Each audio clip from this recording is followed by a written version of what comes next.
Hey y'all, I'm Angela Barrett, and this is Talking South Carolina. Now y'all take a load off and listen, because no matter if you just moved here, thinking about moving here, been here your whole life, or you just plain nosy, bless your heart, I'll have something for you. Like, who's living in High Cotton? Who's madder than a wet hen? Places to go if you got a hankering for fried chicken, and where you can go to get drunk as Cooter Brown.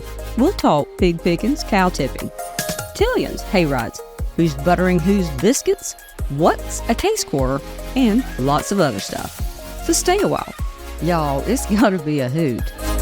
This episode of the Talking South Carolina podcast has been brought to you in part by HomeMattersSC.com, professional real estate services and marketing in the Midlands of South Carolina for people who want more. And by SimplyArley.com, video editing, podcast production and consulting, graphic design, you name it. And now she's a realtor by day and a podcaster by night. Here's your host of the Talking South Carolina podcast, Angela Barrett. Hey guys, thanks for joining me today on Talking South Carolina. I have Miss Patricia Goron. She is the owner and operator of Ghost Walk Charleston. Hey Patricia, thanks for being here. How you doing? Thank you for having me. Absolutely. You're from South Carolina, aren't you? Oh, I'm from Charleston, South Carolina, born and raised. Yeah, same here. So I recognize the dialect there. So tell me, Ghost Walk Charleston. Tell me what it is. Well, the official name is the original Ghost Walk of Charleston. Mm-hmm. And we opened up in 1979. And I believe we were the very first ghost tour company, maybe in the United States. And we do ghost tours in the evening. And we also do history tours during the day, but mostly ghost tours at night. And we're all about all things spiritual, paranormal activity, because Charleston is a very haunted city, and we delve into that. Right. So have you actually seen ghosts? Well, not on tour. I haven't. People say they've seen things, but we definitely do have many unexplainable things happen. Sure. So tell me where these tours take place. Like, where in Charleston do you go to? We mainly stay inside of the French Quarter area, which is the old section of Charleston you can walk into. We were a walled city at one time. So we stay in that area, and it's about 3 blocks from the city market, where everybody that comes to Charleston, they have to see the city market. That's a really fun place to go to. Right. So we're only 3 blocks from there, and we venture out in that area. Mm-hmm. So, give me some, I guess, unique events, I guess, that have taken place on some of your tours where people have had encounters of some sort on these tours. Well, oh goodness, let me think. There's so many. Well, recently, there is a parking garage where a fella, he slid and fell off of the top of the garage, and it's a recent thing, in the last 20 years. Mm-hmm. And he had to halt the garage, and he messes with the lights, and he only messes with the area that he passed away. Mm-hmm. It's just a quarter of the garage. Well, we're standing there at the end of the tour, and the people on my tour, they go, let's see if he'll do something again, summon him. And I said, okay. So I said, okay, parking garage ghost, give us a sign you're here. Well, I started hearing noise, and I'm like, y'all hear that? And they're like, no. I'm like, listen. And then I had a buzzing feeling on my backside, and it was my phone. My phone stays off the whole tour.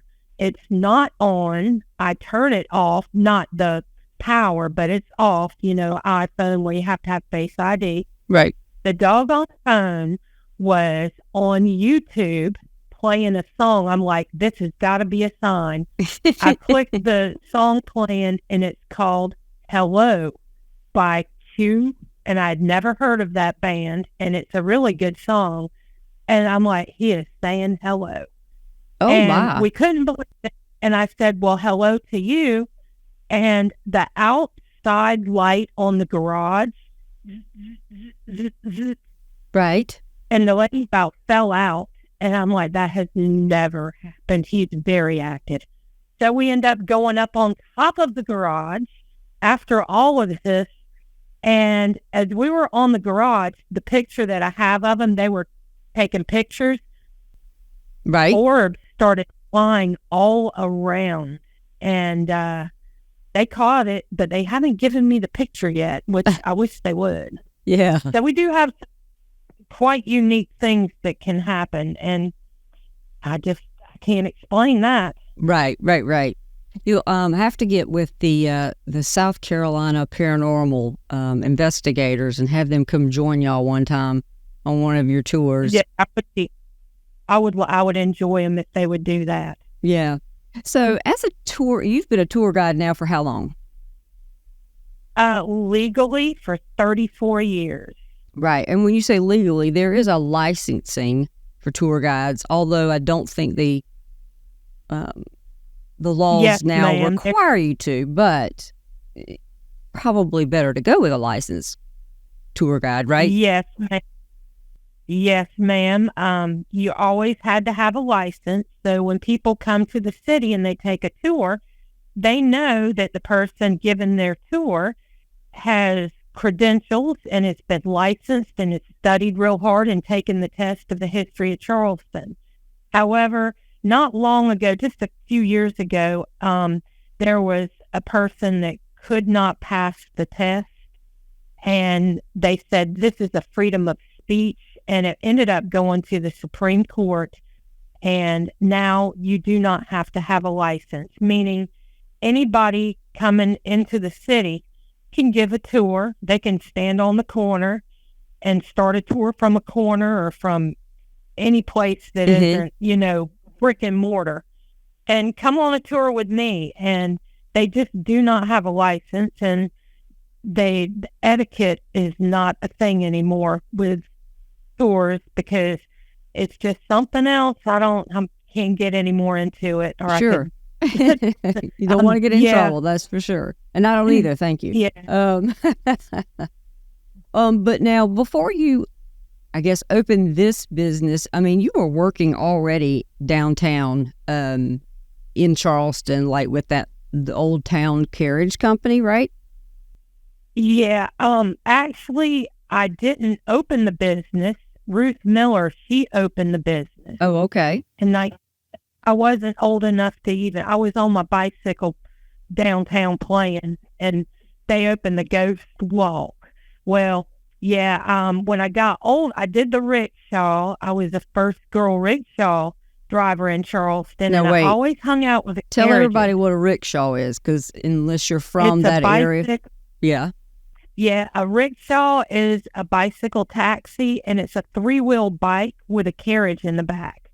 And you tote people around, and I hung out with the carriages to get rides, and I enjoyed so much talking with the tour guides because I learned so much. Right. And Hurricane Hugo hit in 1989, and it stopped everything. Well, when everything started reopening, the carriage company, they said, you have to come and drive the carriages for us. And I did, and I studied real hard, and I passed the test, and it was the most fun. That carriage, that is so much fun, and the horses are very well taken care of. And then I got older and realized I think I better, walk. So I inherited Ghost Walk. Oh, nice. Because the lady that owned it, it was Anna Blythe, and she bought it Anna Blythe owned it at that point. And she said, you are the very best tour guide Charleston has ever had. You have got to do the ghost tours. You're the best at it. I can't continue this. I'm getting older and I'm giving this to you. And it was a big blessing. Yeah, well, there is a lot of interesting history down in Charleston, and there is, from what I'm told, a lot of paranormal activity in Charleston. So that has to be, when you can combine the two, that has to be a great, I won't say job, career, great business, because it is. It's one of those fun things. If you're from South Carolina, if you're from Charleston, you got to at least do that, the ghost and the carriage ride, the ghost walks and the carriage ride. Absolutely. So tell me. It is a lot of fun. Yeah. So tell me, I'm excited to go first. Yeah, absolutely. And y'all do tours 7 days a week? No, we reserve Sundays for the Holy Ghost. Yeah, that ghost. That's right. Yeah. Absolutely. Day of rest. So you, 6 days a week, you do ghost tours. You can go on your website. I think it's ghostwalk.net. Yeah. And sign up for a tour. Now, these tours, how many do you take at one time? Well, we can legally, you can only take 20 people per tour. Mm-hmm.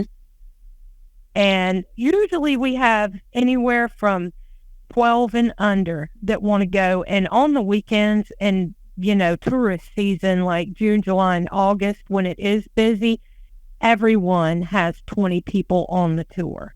But we do offer private tours. If you wanted to take a smaller group out, mm-hmm. you can do that and not go with the public. Right. So, the history tours during the day. Tell me a little bit about that and where all you go. And well, we do 2 of those a day in the morning, like 10 a.m. and 1 p.m. And I take you wherever you want to go on the tour. mm-hmm. And I grew up here and I really know the history. And what I think is very interesting is what I tell the people. And they really have a good time. Usually there are quite a few people that I know that still live in the area, and they'll see me coming, and my friend Nancy, she'll say, "Teresa, you want to come on? Y'all come on in and have some wine and cheese?" And I was like, "Well, sure." And we'll go and visit somebody, and then we'll continue the tour. But we start at Tommy Condon's, that's where the tour begins, and it's 1 block from the city market. Mm-hmm. And it's about 1.5 miles to 2 miles, just depending, and it takes a good 2 hours. And we end up going to the Battery, mm-hmm. where everybody, White Point Gardens, it's a beautiful place. And we weave in and out of the streets going south to get to the Battery. Mm-hmm. And when we get to the Battery, when we come back, we weave in and out. So we go down multiple streets, and it's just a fun time. And I try to keep us in the shade and away from noise in the big streets. And we do go through one secret passageway that no one knows about except for me. It's really a cool little thing. People don't want to leave that section. And so you said the tours during the day, they're about 2 hours long. What about the ghost tours? How long were those? I forgot to ask. Well, it's designed to last 1 hour, and you get about 6 to 8 stories. However, 99% of the time, everybody wants it to go a little bit longer because strange things happen. Sure. So it usually will go over anywhere from 10 minutes, sometimes 30, but we went up on the parking garage on that one. Yeah. So, right. So would you say that was probably the strangest thing that you've ever had happen on one of these tours, or can you think of a... Oh, no. Oh, no. Give me Definitely some examples. Not. Yeah. Well, I've given many tours, and Demi Lovato, she sings Heart Attack. They were here with Simon Cowell and Randy and what's the name of the show? I forgot. America's Got Talent. Mm-hmm. They were here, and Simon Cowell called wanting a private tour, and it ended up just being me, Demi Lovato, her bodyguard, her hairdresser, and her best friend. And we Simon it didn't was come? a private tour. No, and we have the same birthday. I don't know why. It was the weather wasn't that great. Right. Either way, and it was a totally different tour than the public because we went inside of homes. But we did go to where everyone goes, which is at the Circular Congregational Church. Mhm. And we get there, and I'm telling them everything about, the ghost and everything. And she just up and says, if anyone's here, give us a sign. Every last light went out over the whole entire graveyard. Oh, stop. It went Are you pitch black. kidding? No. And within 30 seconds, this huge black SUV, we could hear it coming. And it did a 360 in the parking lot. They threw us in this big SUV and we took off. And her bodyguard, he said, I did not see how anyone could have done that. I mean, they had people on the parking garage watching us. Sure. She had bodyguards. And it was I was like, that has never happened. So. Well, that was pretty cool. We do have the whole experience, I mean. Yeah. And I had Andy Warhol's great nephew on the tour 2 years ago. And I showed a picture and I said it was taken right here, and the light where it was taken started blinking on and off. And they started talking to it, asking it yes, no questions, saying blink once for yes, twice for no. And it did. And I don't understand that. I don't think it is an electrical issue. Right. Because last night on the tour, I had the people at the same spot. And I said, whenever I blew this picture up, the light started blinking on that particular tour. And when I blew the picture up and said that, the light was off and it turned on. Huh. And yeah, it's That's a pretty wild interesting. picture. So how did you, other than getting, just kind of growing up, working, down there near the tour guides and things, how did you get interested in the ghost part? I was forced to do it. I never wanted to do it. Anna says, you're the best tour guide. I know they would love your ghost tour. I'm like, I don't want to tell book stories. That's too hard. And I started telling them, and giving a ghost tour, telling book stories is extremely hard. You have to keep people's attention span, and it's very hard. Right. And I did a great job at it. And after doing it for so many years, people are saying, you've been out here your whole life. I think these ghosts kind of like you and they want to perform for you. Maybe that's it. I don't know. But so many things have happened that I don't have to tell book stories anymore. And I'm very happy because people can go get a book and read those. Sure. Or people offer book tours, and you can read the book. That's right. You want something different and new. So that's what I did. So tell me, and I'm going to mutilate this name, Miss Virginia, is it? Garrity. Garrity. Okay. Yeah, I would have mutilated that. And she wrote a book, and tell me about that book. Well, she's written, I know she wrote Gullah for Una. Right. And she has a Gullah dictionary. And she was my librarian in school. I would study hall. I'd stay with Miss Garrity the whole time. Everybody loved her. She's from Waldman Young's Island, Waldman. She lived here and she spoke the Gullah language. Mm-hmm. And that is very hard. If you grow up here, it's not. Probably. I don't know. But I'm fluent in Gullah. And, so there you go with that. Yeah, so, and a lot of people don't know what Gullah is. So tell them about that. Well, it's actually an accent. It's a language. Right. The African Americans, when they came here, it's just an accent. It is English.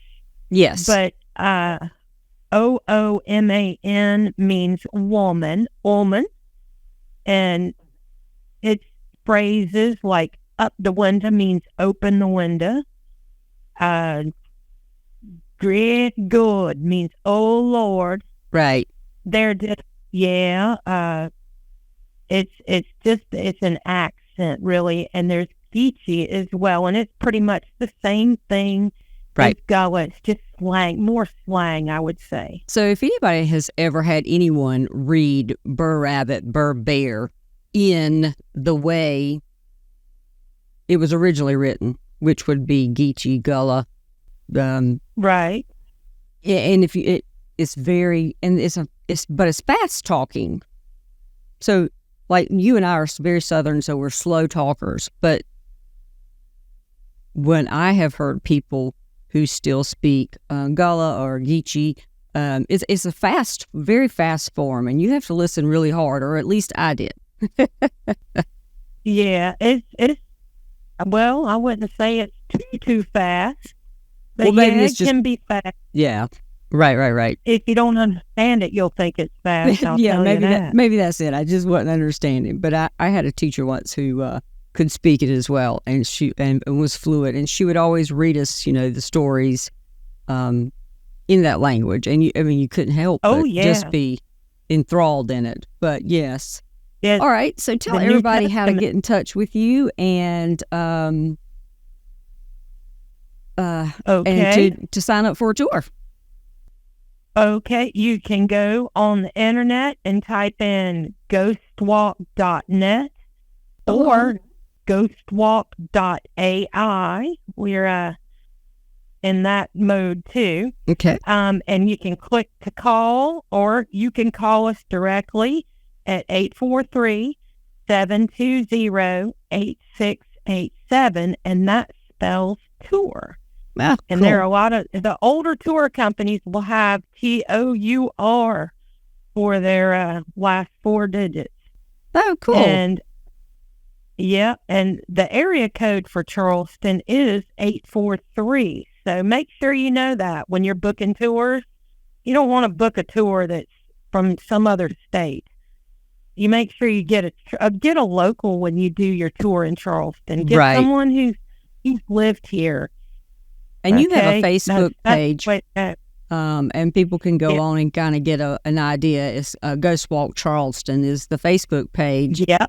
And again, like you said, people should probably pay attention to who they're getting for their tours, make sure they're licensed, and at least, like yourself, grew up there. I mean, you're going to know a lot more than anybody else. So, yeah, they should avoid what you need to avoid is, excuse me, is when you do Google anything, the first things that pop up are sponsored ads, and those are the people who are trying to get ahead of the good guys. Yeah, and the ones that've been doing it a while, right? The little good guy. Right. So, because I don't partake in Google AdWords because it is a lot of money, and I don't want to up my price to compensate for that, and that's exactly what's going on. Sure. And also, if you see like TripAdvisor, if you do TripAdvisor, just go to the company itself and directly book from the company and not TripAdvisor. Yes, I gotcha. Well, thanks for all that advice, and thanks for the stories. I'm going to have to come up there and take one of your tours and see if I can't talk to some guys. We got one tonight at 8:30 if you want to go. Well, it's a little far drive for me right now, but I'll call you when I am that way. It won't be long, I'm sure. Yeah, definitely do. You'd have a good time. I promise you that. Absolutely. And hopefully something crazy happens. That's right. Well, thank you so much, and I appreciate you being with us today. All right. Thank you. All right. Thank you for listening to this episode of Talking South Carolina podcast. And let's thank Patricia Goron for being our special guest. To find out more and book your Ghost Walk tours in Charleston, South Carolina, you can find them at ghostwalk.net or call them at 843-720-8687. They're also on social media at Ghost Walk Charleston. Why not check out our website at talkingsouthcarolina.com and follow us on social media. You can subscribe to the show on Spotify, YouTube Music, Apple Podcasts, Amazon Music, iHeartRadio, and on your favorite podcast apps. For information about being a sponsor on the show and on the website, contact us at area code 803-386-9885 or email us at angela@talkingsouthcarolina.com. This episode has been brought to you by the friendly folks at Giraffe Marketing. Find out more at giraffemarketingllc.com. I'm gonna be the best version of me. Float like a butterfly, sting like a bee, roar like a lion, and I ain't even trying.